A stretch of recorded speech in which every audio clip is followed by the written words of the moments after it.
Well, hi, Westside Church family. We're continuing our series of devotions through the book of Romans. And today we're in Romans chapter 2, verses 17 through 29. But I'm only going to read the first few verses. But before I do that, as I was reading this passage earlier, I was thinking about when I was young, how spiritually arrogant I was. You can ask my siblings, and they will tell you, if they tell you the truth, you'll hear them say that I was pretty cocky about my relationship with Jesus. Like I had arrived and that I was better than other people and that I was living according to the Bible better than they were. It was pretty bad. And when Paul writes the book of Romans, he's kind of getting at that a little bit, that the Jewish people had become spiritually arrogant. There was a sense of superiority because they were the ones who received the law, who followed God. They were God's chosen people, God's chosen nation. And because of all of that, they had allowed a spiritual arrogance to kind of be over them. And as I think about the church today, I think there's a lot of parallels to that. Although we're not Jewish, at least most of us, not by ethnicity, there's a sense in which we can fall into the trap of spiritual arrogance. And so I want you to read it. I want you to listen to this with that in mind. And Paul writes in verse 17 of chapter 2, "Now, if you call yourself a Jew and rely on the law and boast in God and know his will and approve the things that are superior, being instructed from the law, and if you are convinced that you are a guide for the blind, a light to those in darkness, an instructor of the ignorant, a teacher of the immature, having the embodiment of knowledge and truth in the law, you then who teach another, don't you teach yourself? You who preach you must not steal, do you steal?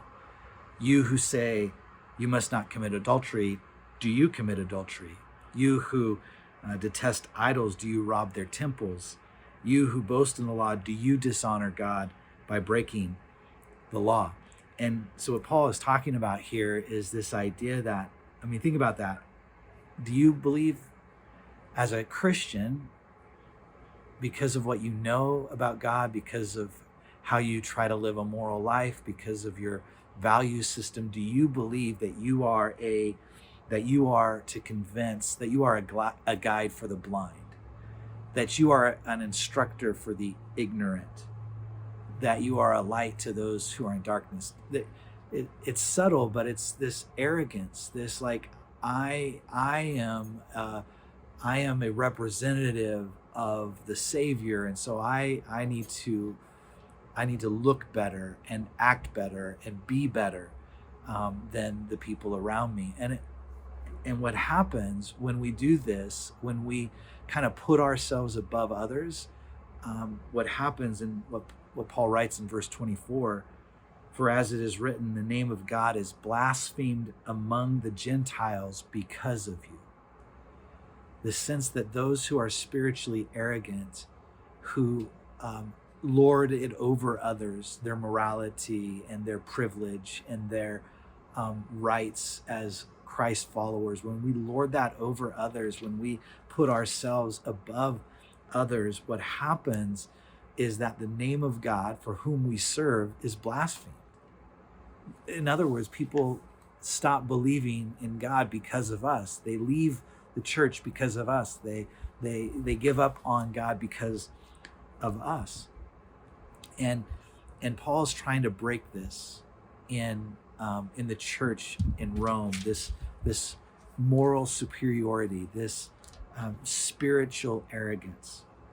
So how should we live? Well, it says, he goes into another section between verse 25 and 29 where it's really about being circumcised in our hearts. So in a sense, becoming Jewish internally, not by the law, not by trying to follow the rules, but by allowing the Spirit of God to transform us inside and living our lives internally more than externally, by putting our standards on other people. And he finishes this section by writing, on the contrary, a person is a Jew who is one inwardly, and circumcision is of the heart, meaning that the things that distinguish us as Christ followers are internal more than external, by the Spirit, not the letter. And that person's praise is not from people, but from God. So I want you to ask just today, as you reflect on this section of Romans, that are you trying to please people or God by the way that you live your Christian faith?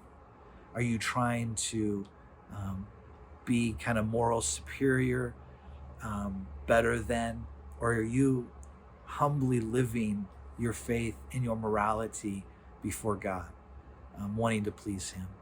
I encourage you today, keep pressing into Jesus, and we'll see you next time.